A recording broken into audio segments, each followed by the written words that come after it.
Struktur sel eubakteria. Yang pertama, kapsul. Tersusun atas polisakarida yang berfungsi untuk melindungi terhadap kekeringan. Yang kedua, dinding sel.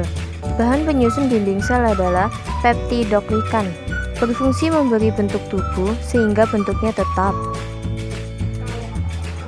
Yang ketiga, membran sel, berfungsi untuk tempat keluar masuknya zat. Yang keempat adalah flagel, berfungsi untuk mendukung mobilitas atau gerakan. Yang kelima, villi, menjadi saluran pada konjugasi, atau mampu menyuntikkan sebagian DNA ke sel lainnya. Yang keenam, sitoplasma, sebagai tempat berlangsungnya reaksi kimia di dalam sel. Yang ketujuh, mesosom, merupakan lipatan ke dalam dari membran sel, berfungsi sebagai tempat respirasi sel. Yang kedelapan, ribosom, berfungsi sebagai tempat sintesis protein. Yang kesembilan adalah DNA, merupakan pembawa sifat genetik atau reproduksi. Yang terakhir, plasmid, yaitu DNA non-kromosom yang berbentuk sirkuler. Klasifikasi eubakteria menurut Campbell 2009 dibagi 6, yaitu A. Proteobakteria, yang dibedakan menjadi 5, yaitu yang pertama, Proteobacteria alpha, bersimbiosis dengan tumbuhan, contohnya tanaman rhizobium. Yang kedua, Proteobacteria beta, dapat hidup di lingkungan dengan tingkat nutrisi rendah, contohnya Nitrosomas. Yang ketiga, Proteobacteria gamma, contohnya Diomarganta namibiensis. Proteobacteria gamma heterofik bersifat patogen, yang pertama Legionella, Salmonella, dan yang terakhir Vibrio cholerae.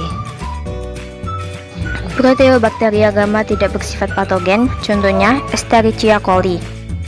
Yang keempat, Proteobacteria delta, contohnya Myxobacteria dan Delovibrio. Kedua jenis bakteri ini adalah bakteri yang sering menyerang bakteri lain. Yang terakhir, Proteobacteria epsilon, bersifat patogen bagi manusia atau hewan. Contohnya Campylobacter dan Helicobacter pylori. B. Chlamydias. Chlamydias merupakan kelompok bakteri yang berukuran paling kecil, dari 0,2 sampai 1,5. Chlamydias hidup sebagai parasit. Contohnya Chlamydias trachomatis yang dapat menyebabkan kebutaan.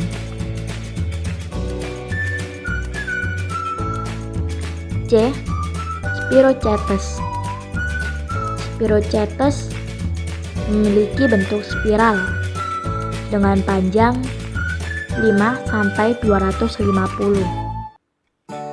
Spirochetes adalah bakteri gram negatif yang bersifat kemoheterotroph dengan hidup bebas atau sebagai parasit. Contohnya, yang pertama Treponema pallidum yang dapat mengakibatkan penyakit sifilis.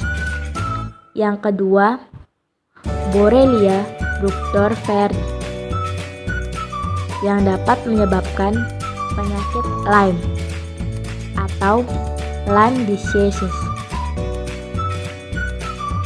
Kemoheterotroph adalah bakteri yang harus mengonsumsi molekul organik untuk sumber energi dan karbon.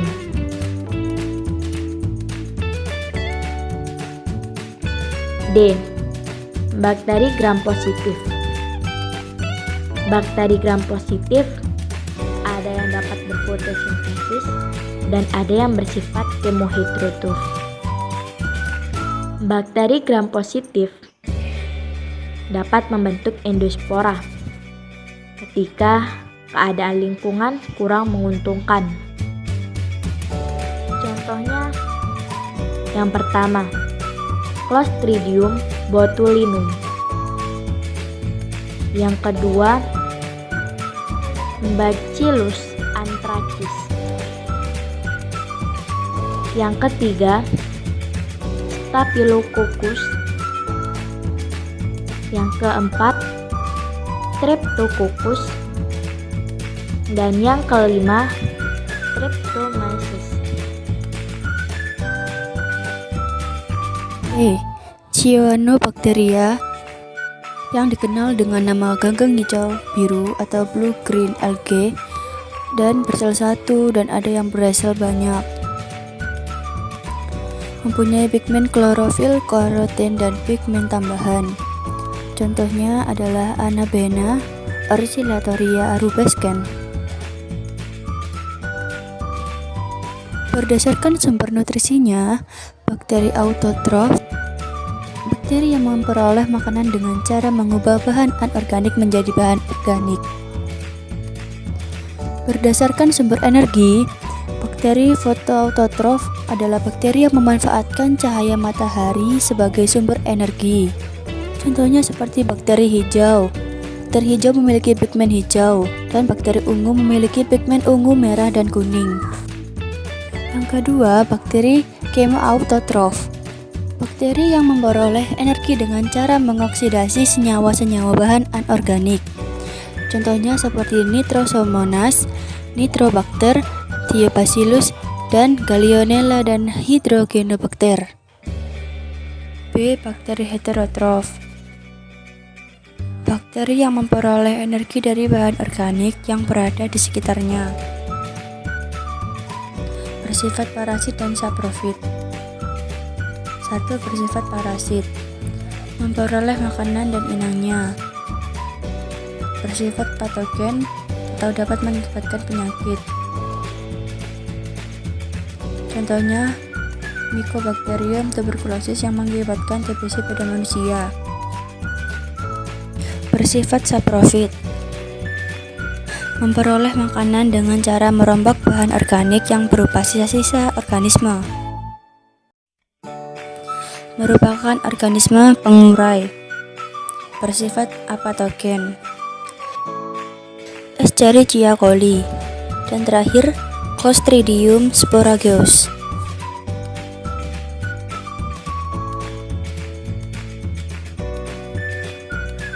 Berdasarkan kebutuhan oksigennya, bakteri dibagi menjadi dua, yaitu bakteri aerob dan bakteri anaerob. Bakteri aerob merupakan bakteri yang memerlukan oksigen untuk memperoleh energi. Contohnya, Nitrosomonas, Nitrosococcus, Nitrobacter, dan bakteri-bakteri siklus nitrogen. Nitrosomonas dan Nitrosococcus mengoksidasi amonia menjadi nitrit melalui reaksi kimia, sedangkan Nitrobacter mengoksidasi nitrit menjadi nitrat melalui reaksi kimia.